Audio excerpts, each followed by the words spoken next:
Em 1905, Einstein traz uma explicação genial para o efeito fotoelétrico. Ele assume que uma onda eletromagnética interage com o metal através do que ele chamou de quantas de luz, os fótons, trazendo então essa dualidade onda-partícula para a radiação eletromagnética. Essa explicação não foi totalmente aceita naqueles anos, principalmente porque levou muito tempo para fechar o eletromagnetismo. A lei de Gauss, a lei de Ampère, até que chegamos nas equações de Maxwell, que explicavam muito bem a radiação eletromagnética. E Einstein estava propondo uma coisa nova, que botava em xeque essa teoria. Nessa época, aconteceu um congresso muito importante, que foi o primeiro congresso Solvay realizado em Bruxelas, convocado para discutir a questão da quantização, principalmente de sólidos. Mas o tema, a hipótese de Einstein, foi também discutido. E lá só tinha fera, não eram muitos físicos, aqui está a foto do congresso, mas estava Einstein, estava Planck, Rutherford, Marie Curie, Lorentz, Sommerfeld, Poincaré, enfim, só tinha fera nesse congresso. E justamente essa questão da quantização foi questionada. Lorentz questionou essa interpretação de Einstein, não a quantização, mas a interpretação que Einstein deu ao fenômeno. Planck comentou que nem precisava dizer que as hipóteses de Einstein colidiam com as equações de Maxwell, e com todas as teorias eletromagnéticas da luz propostas até aqui. Sommerfeld, que era um outro importante físico, trouxe uma grande contribuição para a mecânica quântica, simplesmente não aceitava os quanta de luz de Einstein. Essas informações, e boa parte que eu estou falando aqui nessa apresentação, eu tirei da tese de mestrado do Pedro Sérgio Rosa, sobre Louis de Broglie. Muito legal a tese dele, eu recomendo a quem tiver interesse nesse período de olhar essa tese. Essa hipótese de Einstein, ela estava sendo discutida e, ao mesmo tempo, outras experiências foram aparecendo. Um experimento muito importante foi feito por Rutherford, em 2011. Rutherford incidiu partículas alfa sobre lâmina de ouro e percebeu que a maior parte das partículas alfa não eram desviadas, apenas uma pequena parte delas. Então ele questionou o átomo de Thomson, que era conhecido como uma gelatina de cargas positivas e negativas de mesma massa.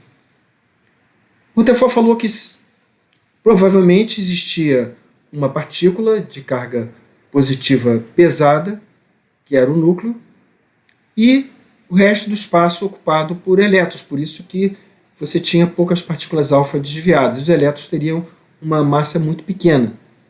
E ele fez então esse famoso modelo de átomo de Rutherford, que durou muito pouco, porque ele propôs que tivesse um núcleo pesado e elétrons orbitando em torno do núcleo. Só que um elétron orbitando em torno do núcleo é um elétron que sofre aceleração centrípeta, um elétron acelerado. E uma partícula carregada acelerada emite radiação, significa que o elétron estaria emitindo radiação, perdendo energia e colapsaria no núcleo um infinitésimo de tempo. Isso significa que num clique de mãos todo o mundo explodiria, colapsaria. Portanto, esse átomo de Rutherford sobreviveu pouco tempo. Mas um aluno dele, Born, juntou essa hipótese de Rutherford com a hipótese, com experimentos, ou melhor, a explicação da radiação do átomo de hidrogênio de Balmer, as séries de Balmer. E postulou que os níveis de energia dos elétrons no átomo de hidrogênio, com núcleo e elétrons, ele era quantizado, ou seja, que apenas algumas trajetórias eram admitidas dos elétrons. E quando ele passava de um orbital para outro, ele ou absorvia o elétron para o orbital de estado mais excitado, ou absorvia um fóton quando passava para o estado mais excitado, ou emitia um fóton. Born postulou isso. Não tinha nenhuma teoria mais básica que sustentasse essa hipótese, mas foi uma teoria importante na época. tinha outros experimentos correndo. Um experimento importante foi o experimento de raio-x por cristais, por Friedrich e Klipping, que mostrou o caráter ondulatório do raio-x difratado. Portanto, colidindo um pouco com a hipótese de Einstein de que a radiação eletromagnética interagia com a matéria através desses quanta de luz. Essa discussão durou de 1905 até 1922, quando um experimento muito importante, feito por Compton, mostrou, ele estudou o comprimento de onda do raio-x espalhado por um cristal e mostrou que esse comprimento de onda da radiação espalhada era diferente do comprimento de onda da radiação incidente. E com isso ele explicou, confirmou totalmente a hipótese de Einstein na explicação do efeito fotoelétrico e sedimentou essa hipótese de Einstein da dualidade onda-partícula. Isso foi um passo muito importante na história da ciência. E nessa época você tinha vários físicos teóricos estudando o problema e surge a hipótese de Louis de Broglie, que é o pai da mecânica quântica. Louis de Broglie falou o seguinte: bom, se está confirmada a hipótese de Einstein da dualidade onda-partícula para a radiação eletromagnética, a física tem simetria. Então também deve ter uma dualidade onda-partícula para partículas microscópicas, o elétron, por exemplo. Portanto, o elétron deve ter um comportamento ondulatório. Louis de Broglie não chegou nisso do nada. Louis de Broglie, na verdade, era irmão de Maurice de Broglie. E Maurice de Broglie está nessa foto do Congresso de Solvay. Estava trabalhando justamente nessa questão da quantização, da relatividade, da radiação eletromagnética. O pai deles morreu quando o Louis só tinha 14 anos e ele foi tutelado pelo seu irmão Maurice, mas não foi fazer física direto. Começou a sua formação como licenciado em letras. Fez um trabalho sobre a história da Idade Média. Depois ele foi trabalhar na Primeira Guerra Mundial, na área tecnológica, ligado à radiotelegrafia, e finalmente entrou na física. E entrou na física pelas mãos do irmão nessa questão aí de quantização, radiação. Portanto, quando ele formula essa hipótese, ele estava tendo, naquele período, uma grande discussão sobre quantização e a interpretação desses fenômenos, e ele tinha lá um berço privilegiado. Ele estava cercado pelo seu irmão que estava discutindo isso. Foi uma hipótese genial. Ele trouxe essa questão da dualidade onda-partícula para partículas, começou a expressar isso em vários artigos em 1923 e formulou de maneira muito mais clara na sua tese de doutorado em 1924, estabelecendo então a relação entre a energia dessa partícula e a frequência da onda associada a essa partícula. Ele estudou principalmente a onda associada a uma partícula livre. Feito isso, dois físicos caíram, como se diria, de boca em cima desse problema, tentando estabelecer os princípios da mecânica quântica.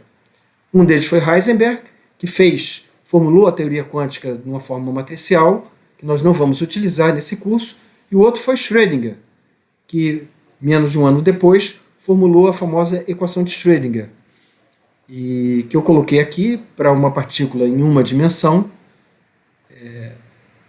aplicou essa equação para o problema do elétron no átomo de hidrogênio e obteve a quantização e as séries de Balmer. Portanto, praticamente, quase que imediatamente depois já tinha-se isso bastante estabelecido, mas logo depois, 2 anos depois, essa teoria foi comprovada. O caráter ondulatório colocado por de Broglie foi comprovado num experimento de Davidson e Gerner, que jogaram elétrons, fizeram um feixe de elétrons incidir sobre um cristal e observaram que esse feixe era difratado com interferência. Portanto, eles mostraram o caráter ondulatório dos elétrons. E fechou. Em 1927, ficou comprovada a mecânica quântica e, com certeza, o mundo não é mais o mesmo. a partir da descoberta da mecânica quântica, o entendimento da química dos orbitais moleculares, da ligação química, toda o desenvolvimento de estado sólido, enfim, o mundo mudou. E é desnecessário dizer que todo esse pessoal ganhou o prêmio Nobel. Einstein, Planck, de Broglie, Schrödinger, Heisenberg, Bohr, Compton, Bragg, Dirac, que generalizou a equação de Schrödinger para incorporar a relatividade, fez a equação relativística para a mecânica quântica, enfim, esse pessoal todo ganhou o prêmio Nobel. Esse período, que começa em 1900 e vai até 1927, é um dos períodos mais belos, mais produtivos da física. Lembre-se que eu tinha mencionado logo na introdução desse módulo de que no final do século XIX acreditava-se que a física estava explicada. Lord Kelvin falou, olha, a física fechou, tem umas nuvenzinhas pretas aqui ainda não explicadas, a radiação de corpo negro, mas estamos dominando tudo, né? E não podia estar mais enganado, porque nos 27 anos seguintes, de 1900 a 1927, duas grandes teorias fundamentais da física foram descobertas, a relatividade e a mecânica quântica.